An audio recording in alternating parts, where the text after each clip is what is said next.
হরে কৃষ্ণ, প্রণাম সবাইকে। পড়ছি মহাভারতের আদি পর্ব থেকে। রাজার প্রতি শৃঙ্গীর শাপ। উগ্রশ্রবা কহিলেন, মহাতেজা শৃঙ্গী স্বীয় জনকের স্কন্ধে মৃত সর্প রহিয়াছে শুনিয়া সাতিশায় সংক্রুদ্ধ হইলেন।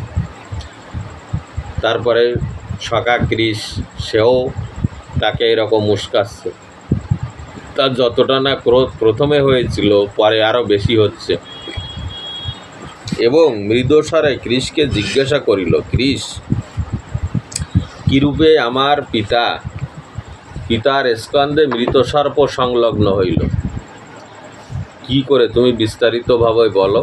কৃষকে জিজ্ঞাসা করলেন যে কি করে আমার পিতার স্কন্ধে এই মৃত সর্প সে দিল। কৃষ কহিলেন, সখে, অদ্য মৃগয়া বিহারী রাজা পরীক্ষিত এই তপবনে মৃগয়া করিতে আসিয়াছিলেন। তিনি এই তপবনে মৃগয়া করতে এসেছিল। তিনি তোমার পিতার স্কন্ধে মৃত সর্প সমর্পণ করিয়া গিয়াছেন। তিনি তোমার পিতার স্কন্ধে এই মৃত সর্প দিয়ে গেছে। তখন শৃঙ্গী ক্রোধে দুই চক্ষু রক্তবর্ণ করিয়া কহিলেন, আমার পিতা সেই দুরাত্মা নরাধম রাজার কি অপরাধ করিয়াছিলেন, সত্য করিয়া বলো। আজই তোমাকে আমার তপবল দেখাইতেছি। তখন কৃষকে বলল শৃঙ্গী যে আমার পিতা কি তার প্রতি কোনো দুর্ব্যবহার করেছিল? আমার পিতার অপরাধটা কী ছিল সেটা পরিষ্কার করে বলো, তারপরে আমি আগে শুনি, তারপরে আমার তপবল দেখবে। কৃষ কহিলেন, অভিমান্যু তনয় রাজা পরীক্ষিত অদ্য মৃগয়া করিতে আসিয়াছিলেন। তিনি এক মৃগকে বাণবিদ্ধ করেন। বানাহত মৃগ প্রাণ ভয়ে দৌড়িতে লাগিল। রাজাও তাহার পশ্চাৎ ধাবমান হইল। পরিশেষে রাজা পরীক্ষিত মৃগের অনুসরণক্রমে নিবিড় কাননে প্রবিষ্ট হইলেন। পরীক্ষিত রাজা সেই তীরবিদ্ধ হরিণকে খুঁজতে খুঁজতে এই পর্যন্ত এসে পৌঁছেছে। মৃগ ক্রমশ তদীয় দৃষ্টিপথের বহির্ভূত হইল, কিন্তু সেই হরিণ তার দৃষ্টি থেকে হারিয়ে গেল। সে আর খুঁজে পায় না। রাজা বহুক্ষণ অরণ্যমধ্যে পর্যটন করিয়াও তার অনুসন্ধান করিতে পাইলেন না। রাজা তাকে বহু খুঁজেও তাকে পায়নি।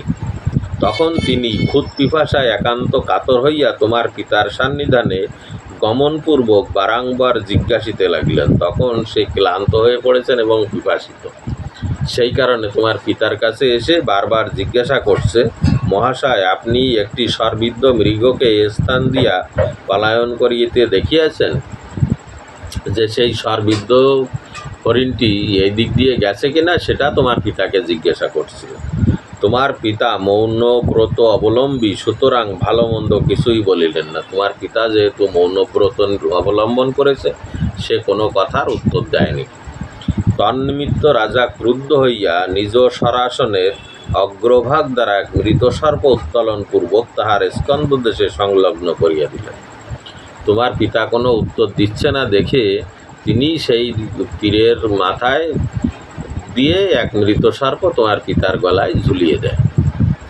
তোমার পিতা তথাপি সেই রূপ মৌন অবলম্বন করিয়াই রহিলেন। তোমার পিতা সেইভাবে মৌন অবলম্বন করেই আছে, কোনো প্রত্যুত্তর করেনি। পরে রাজা পরীক্ষিত স্বীয় রাজধানী হস্তিনানগরে প্রবেশ করিলেন। তোমার পিতা আর কিছুই বলছে না দেখে তিনি রাজ্যে ফিরে গেছেন। শৃঙ্গী কৃষের মুখে নিরপরাধ পিতার এইরূপ অপমানবৃত্ত শ্রবণ করিয়া কোপরক্ত নয়নে আসমনপূর্বক রাজাকে এই বলিয়া অভিসম্পাত করিলেন। শৃঙ্গী কৃষের মুখে এই বৃত্তান্ত শুনে তখন আসমন করে রাজাকে অভিশাপ দিলেন। কি, হে নিরিপধাম মৌনব্রত অবলম্বী মদীয় বৃদ্ধ পিতার স্কন্ধে মৃতসর্প সমর্পণ করিয়াছ। তুমি আমার পিতা নির্দোষ, তারপরও মৌনব্রত অবলম্বন করে আছে। তুমি আমার পিতার গলায় যে সাপ ঝুলিয়ে দিয়েছ, আমার বাক্য অনুসারে তীক্ষ্ণ বিষধর পর্ণগেশ্বর তক্ষক সপ্তরাত্রির মধ্যে ব্রাহ্মণের অপমানকারী সেই পাপাত্মাকে যমসদনে প্রেরণ করিবে। আমার বাক্য অনুসারে সেই বিষধর সাপ তক্ষক সপ্তরাত্রির মধ্যে তোমাকে দংশন করে তোমার মৃত্যু প্রদান করবে। শৃঙ্গী রাজাকে এইরূপ শাপগ্রস্ত করিয়া গোচরণস্থ স্বকীয় পিতা শ্রমিকের সান্নিধানে উপস্থিত হইয়া দেখিলেন, এইটা অভিশাপ দিয়ে তারপরে পিতার কাছে গেলেন। সত্যই তাহার স্কন্ধে মৃত সর্প রহিয়াছেন, এবং সেও গিয়ে দেখল, হ্যাঁ, কৃষ তাকে ঠিক সংবাদই দিয়েছে, তার পিতার গলায় এখনও সেই মৃত সর্প ঝুলছে।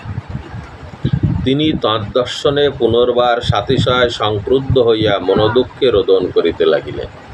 দেখে তার রাগে কান্না করে দিয়েছে। পরে স্বীয় পিতাকে সম্বোধন করিয়া কহিলেন, পিতা, দুরাত্মা পরীক্ষিত বিনা অপরাধে আপনার এই অপমান করিয়াছে শুনিয়া আমি তাহাকে এই উগ্রশাপ প্রদান করিয়াছি যে পণ্যগ্রাস তক্ষক সেই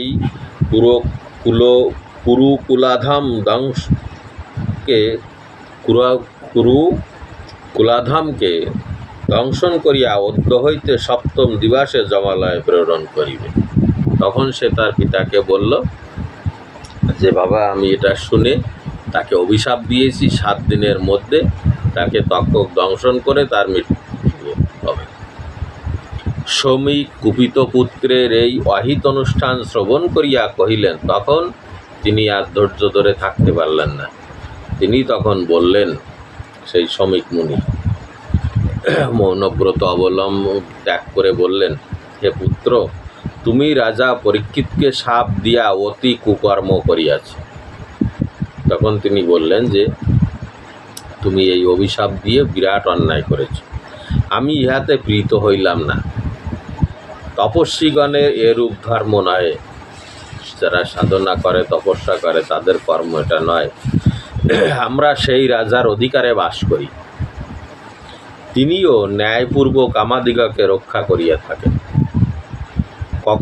কখনো কোনো অত্যাচার করেন না। ন্যায়পরায়ণ রাজা যদিও কদাচিৎ কোনো অপরাধ করেন, তাহা আমাদিগের অবশ্যই সহ্য করা উচিত। একজন ন্যায়পরায়ণ রাজা কখনো যদি কোনো অনাচার অবিচার করে ফেলে, তবুও সেটা মেনে নেওয়া উচিত। আরও দেখো, যদি রাজা আমাদিগকে রক্ষা না করেন, তাহা হইলে আমাদিগের যৎপরণাস্তি কষ্ট হইবার সম্ভাবনা। রাজা যদি তার রাজ্যে আমাদেরকে রক্ষা না করে, তাহলে আমরা এত সুন্দরভাবে এই সাধনা করতে পারতাম না। ধর্মপরায়ণ ভূপতিগণ আমাদিগকে রক্ষা করেন বলিয়াই আমরা বিপুল ধর্ম উপার্জন করিতেছি। তারা আমাদের রক্ষা করেন বলেই আমরা সাধনার দ্বারা এই বিপুল ধর্ম উপার্জন করেছি। ধর্ম আবার কিভাবে উপার্জন করে, এটা একটা বড় জিজ্ঞাসা। অস্মাদ উপার্জিত ধর্মে রাজাদিগেরও ধর্ম তো অধিকার আছে। এই যে আমরা যে ধর্ম অর্জন করছি, এতে রাজারও অধিকার আছে। অতএব হে পুত্র, রাজা যদিও কোনো অপরাধ করেন, তাহা আমাদের ক্ষমা করা উচিত। বিশেষত রাজা পরীক্ষিত আপন পিতামহ পাণ্ডুর ন্যায় আমাদিগকে রক্ষা করিতেছেন। পাণ্ডু রাজা যেরকম তার রাজ্য রক্ষা করতেন, পরীক্ষিত তদরূপ করছেন। প্রজাগণের রক্ষণাবেক্ষণই রাজার প্রধান ধর্ম ও অবশ্য কর্তব্য কর্ম। সেই মহানুভব রাজা পরীক্ষিত ক্ষুধিত ও পরিশ্রান্ত হইয়া আমার আশ্রমে আগমন করিয়াছিলেন। তিনি পিপাসিত ছিলেন এবং ক্ষুধার্ত ছিলেন। ইহা স্পষ্ট বোধ হইতেছে যে তিনি আমার মৌনব্রত অবলম্বনের বিষয় না জানিয়াই এই কুকর্ম করিয়াছেন। আমি এটুকু বুঝতে পেরেছি যে আমি যে মৌনব্রত অবলম্বন করে আছি, সেটা সে বুঝতে পারেনি। আর দেশ অরাজক হইলে তাহাতে সর্বদাই নানাবিধ দোষ ঘটে।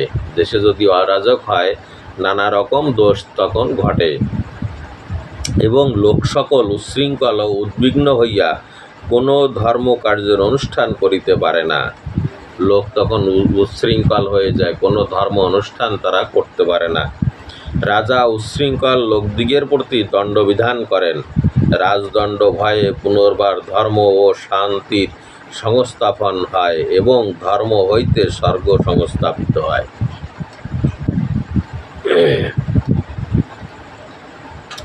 রাজার প্রভাবেই সমুদায় যজ্ঞক্রিয়া সুচারুরূপে অনুষ্ঠিত হইয়া থাকে। যজ্ঞ অনুষ্ঠান দ্বারা দেবগণ পরম প্রীত হয়। দেবগণ হইতে বৃষ্টি হয়। বৃষ্টি দ্বারা শস্য জন্মে এবং শস্য দ্বারা মনুষ্যগণের পরমোপকার দর্শে। তাহলে প্রত্যেকটা জিনিসের সঙ্গে সব কিছু জড়িয়ে আছে। ভগবান মনু কহিয়াছেন, রাজা মনুষ্যদিগের বিধাতা স্বরূপ ও 10 শ্রোত্রিয়ের সমান। সেই রাজা ক্ষুধিত ও পরিশ্রান্ত হইয়া আমার মৌনব্রতের বিষয় না জানিতে পারিয়াই এবম্ভূত গর্হিত ব্যাপারে প্রবৃত্ত হইয়া থাকিবেন। তিনি না বুঝেই এটা করেছেন, সন্দেহ নাই। অতএব তুমি কি নিমিত্ত বালকতা প্রযুক্ত হঠাৎ সেই রাজর্ষির প্রতি এই কুকর্মের অনুষ্ঠান করিলে? তুমি কেন তার প্রতি এই অনাচার করলে? সেই ভূপতি কোনো মতেই আমাদের শাপ প্রদানের পাত্র নয়। তিনি কোনোভাবেই আমাদের শাপের পাত্র নয়। এটা বিরাট ভুল করেছ। পরীক্ষিতকে শাপ বৃত্তান্ত জ্ঞাপন এর পরের পর্বে। তো এটা এই পর্যন্তই রাখছি। হরে কৃষ্ণ।